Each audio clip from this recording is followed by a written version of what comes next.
Hello Boro fans, it's Joe from Boro Fan TV and this is the preview for the upcoming game on Saturday the 8th of February with a 3 PM kick-off as the Boro take on Brentford in the Scarbet Championship at Griffin Park. Now, it's another point end at home for the Boro. Last time out against Blackburn Rovers, the 1-1 draw at the Riverside. A pretty dire first half from both teams, it's fair to say, to start it all off, and then second half was where all the action was again. Obviously, us conceding in the midpoint-ish range of the first half through Lewis Travis to give Blackburn the lead, and then Jonathan Woodgate acted immediately and brought on two substitutes that helped change the game, that being Britta Sombalonga and Hayden Coulson, with the latter grabbing the equaliser for the Boro to earn a well-earned point, you know, going into the next game. Although we could have won the game if because Rudy Gestead had two huge chances. One was saved by Christian Walton and the other header was just just went outside the post. And then, to be fair, you know, I take the point at the end of the day, but it's another one of them should have won games that Boro could have took. Now, deadline day has passed since the last preview I did, and then obviously we brought in two deadline day loan signings. We brought in Revel Morrison on loan from Sheffield United, and we've also brought in Harold Makudi on loan from Saint Etienne. Both of them are going to be available for the game on Saturday. Obviously, they couldn't play the Blackburn game as they weren't registered in time, but both are available for this coming game on Saturday. And apart from that, we've got a fully fit squad. Obviously, reported in Jonathan Woodgate's press conference, George Friend and Ryan Shotton are close to full fitness, but they're both going to be playing in Boro's under-23s next couple of games. Obviously, one of them will take place at Bishop Auckland's ground, you know, against Blackburn Rovers in the league, and then another one is going to be one that's going to be played behind closed doors next month as well against Celtic. So both to assess their fitness, and hopefully they should be available within the next couple of weeks.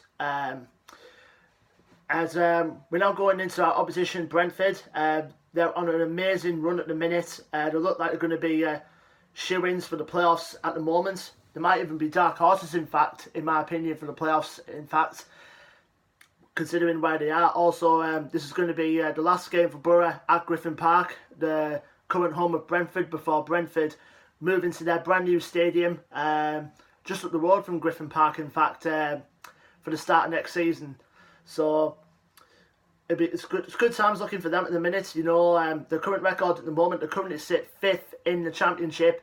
Their current record is played 30, won 15, drawn 5 and lost 10.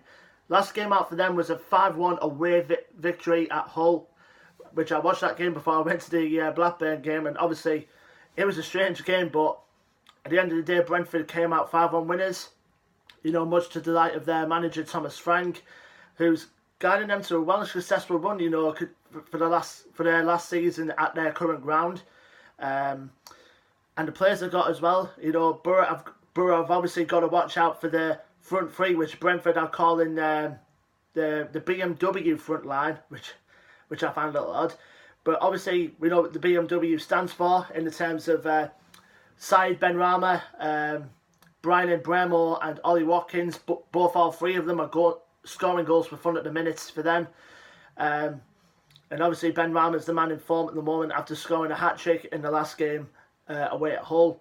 And they've got some good playmakers in their ranks as well, obviously with Matthias Jensen, Carmelo Macocho, Henrik Dalsgaard, the fullback, who have been pretty impressed with recently, Josh De Silva, and obviously you've got the former Leeds defender in their ranks as well, Pontus Jansson, although it's a question mark whether he'll actually play or not, because I think he might be still injured, but correct me if I'm wrong.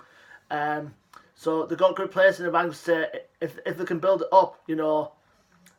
I think, in my opinion, I think Brentford might end up winning the playoffs at the end of the season. Like I said, it's just my opinion, because I think they're in red hot form in the minute, and it's going to be difficult to stop them at this rate.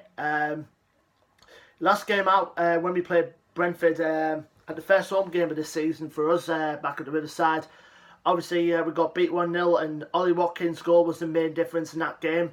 Brentford are a hard team to beat, Boro fans. We've known that throughout the years. They're a hard team to beat, very difficult to break down.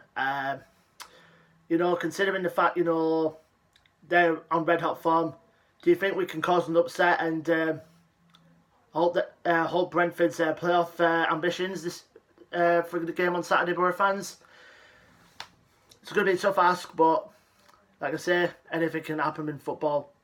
Let us know on your thoughts and predictions going into the game in the comment section below. Don't forget to like, share and subscribe as always. Our social media links are in the description below. And until then, Boro fans, I'm been Joe from Boro Fan TV, and I will see you for the next preview video, which will be for the game against Wigan Athletic at the DW Stadium on the 11th of February. Until then, Boro fans, take care. Up the Boro.